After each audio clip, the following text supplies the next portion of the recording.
अस्सलाम वालेकुम। World news headquarters में खुशामदीद। मैं हूं मोहम्मद कामरान। मैं हूं शाइस्ता शहजाद। मैं हूं महविश निसार। हेडलाइंस आपने मुलाहिजा की। खबरनामे का आगाज करेंगे और खबरनामे में आप देख सकेंगे। आगाज में खबर है कि अगर जमीर का सौदा करके हुकूमत बचानी है तो ऐसी हुकूमत पर लानत है। अदलिया और इलेक्शन कमीशन के सामने अरकान की खरीदो फरोख्त जारी है। जब सिंध हाउस में पैसों की बोरियां लाई जाएं तो आवाम को चाहिए कि अच्छाई के साथ खड़े हों, न्यूट्रल न रहें। वजीर आजम इमरान खान का मलाकंद में जलसे से खिताब। कहा मुनहरिफ अरकान के लिए मुआफी का ऐलान करता हूं। इन्हें अवाम से भी डराया है। कहा जमीर बेचने वालों को लोग मुआफ नहीं करेंगे। आपका कहीं भी जाना मुमकिन नहीं रहेगा। ऑपोजिशन के इत्तेहाद पर तंज करते हुए कहा जरदारी को अरबों की करप्शन पर नून लीग ने जेल में डाला। शहबाज शरीफ कहते हैं पैसा पेट फाड़ कर निकालूंगा। पीपल्स पार्टी ने नवाज शरीफ पर चोरी के केसेस बनाए, लेकिन आज गैर मुल्की ताकतों के 3 गुलाम तहरीक इंसाफ के खिलाफ इकट्ठे हो गए हैं। शहबाज शरीफ पर तनकीद करते हुए कहा ऑपोजिशन लीडर बहुत अच्छी पॉलिश करते हैं। अपने जमीर का सौदा करके रिश्वत देनी है MNAs को। मैं लानत भेजता हूँ ऐसी हुकूमत को। हमारे मुल्क की अदलिया भी देख रही है, हमारे मुल्क की इलेक्शन कमीशन भी देख रही है। सिंध हाउस के अंदर बंद करके MNAs को और बोरियां पैसे की आए तो सारी कौम के ऊपर लाजिम हो जाता है कि वो खड़े हों सच और हक और अच्छाई के साथ। मेरे जो MNAs गलती कर बैठे हैं कि मैं आपको माफ कर दूंगा, वापस आ जाए कि आपने अपना जमीर बेचा है। आपके बच्चों से लोग शादियां नहीं करेंगे। नून लीग वालों, तुमने तो आसिफ जरदारी को 2 दफा जेल में डाला है चोरी पे। पीपल्स पार्टी वालों, आपने तो सारे नवाज शरीफ के ऊपर केस बनाए हुए चोरी के। और शहबाज शरीफ, आपने जब पेट फाड़ के जरदारी का पैसा निकालना था तो वो चोरी का पैसा था ना। आपको डीजल का खिताब तो नून लीग ने दिया था। शोहदा की जमीन पे आपने कब्जा किया। नैब का केस वो तो नून लीग के दौर में आपका बना था। कि क्या चोरी सिर्फ इसलिए बुरी है जब आपका मुखालिफ करता है, लेकिन जब वो आपके साथ मिल जाता है तो चोरी बुरी चीज नहीं है। वो कौन है जो सूट पहन के टाई लगा के वो बड़ी बड़ी टोपी पहन के फिरता है पाकिस्तान में? इस बेशरम ने मुझे तजवीज दिया है कि इमरान खान आपको एब्सोल्युटली नॉट नहीं कहना चाहिए था। हॉर्स ट्रेडिंग के खिलाफ रेफरेंस का ड्राफ्ट तैयार। समरी वज़ीर आज़म को भिजवा दी गई। रेफरेंस का मुसव्वदा मंजूरी के लिए जल्द वफाकी काबीना को भेजा जाएगा। सदारती रेफरेंस कल सुप्रीम कोर्ट में दायर होगा। वज़ीर इत्तलात फवाद चौधरी ने मुनहरिफ अरकान को फिर 7 रोज में पोजीशन वाज़े करने का कह दिया। हॉर्स ट्रेडिंग को लगाम डालने की तैयारी कर ली गई है। सदारती रेफरेंस का ड्राफ्ट भी तैयार कर लिया गया है। वज़ारत पार्लिमानी उमूर ने समरी वज़ीर आज़म को भिजवा दी है।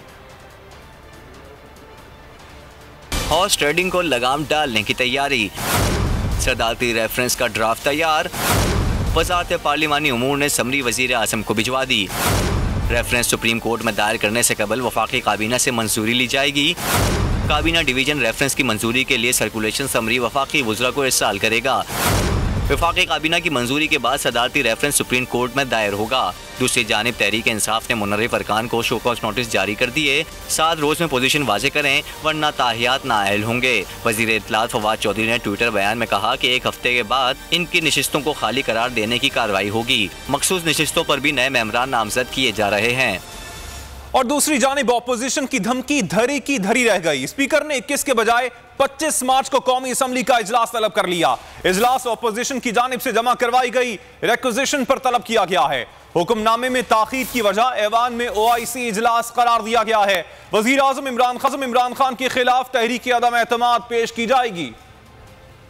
अपोजिशन देखती रह गई, हुकूमत अपनी मर्जी कर गई। अपोजिशन ने 21 जनवरी को इजलास बुलाने की धमकी लगाई। स्पीकर कौमी असेंबली ने अपनी मर्जी चलाई। हुक्मनामे में कहा गया कि स्पीकर असद कैसर ने असेंबली का इजलास आइन की शिक 54 और शिक 254 के तहत तफवीज़ इख्तियारात को बरोए कार लाते हुए 25 मार्च को तलब किया।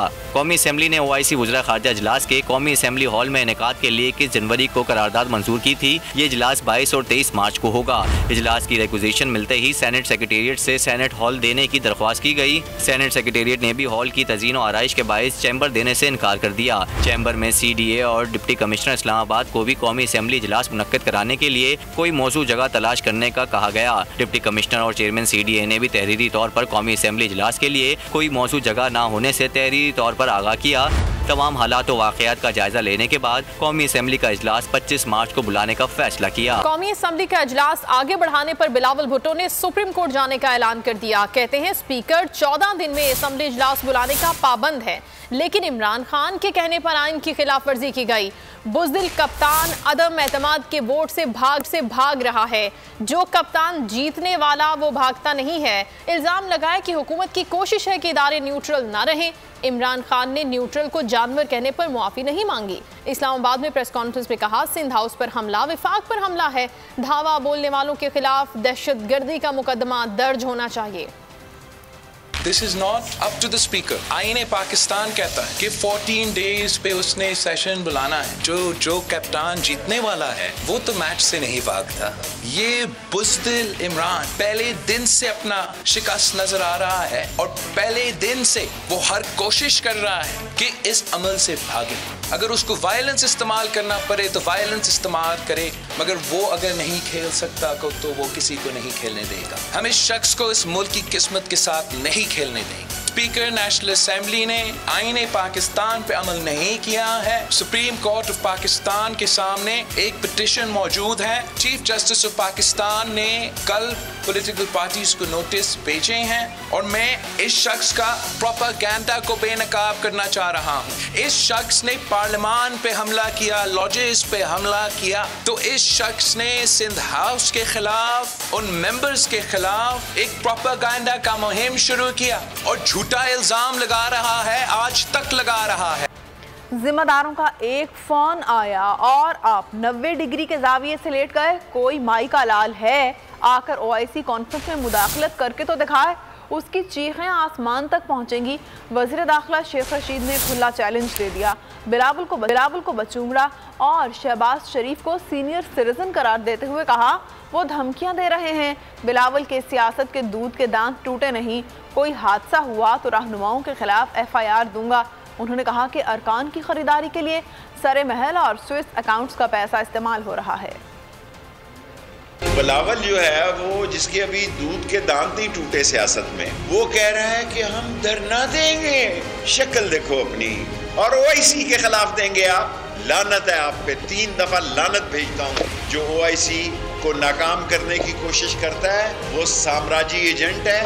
शहबाज शरीफ साहब, आपकी एचकन जो है ये 9-10 साल तक नेकर में बदल जाए। मेरा दिल गवाही दे रहा है कि ये इत्तेहादी भी सोचेंगे, समझेंगे, मशवरा करेंगे और मशावरत के बाद इमरान खान के साथ चलने का फैसला करेंगे। जो असली और नस्ली होगा वो इस वक्त इमरान खान के साथ खड़ा होगा। और अगर किसी की जुर्रत है, अगर किसी में हिम्मत है, अगर कोई माई का लाल है तो आकर बताए और OIC कॉन्फ्रेंस में मुदाखलत करके बताए।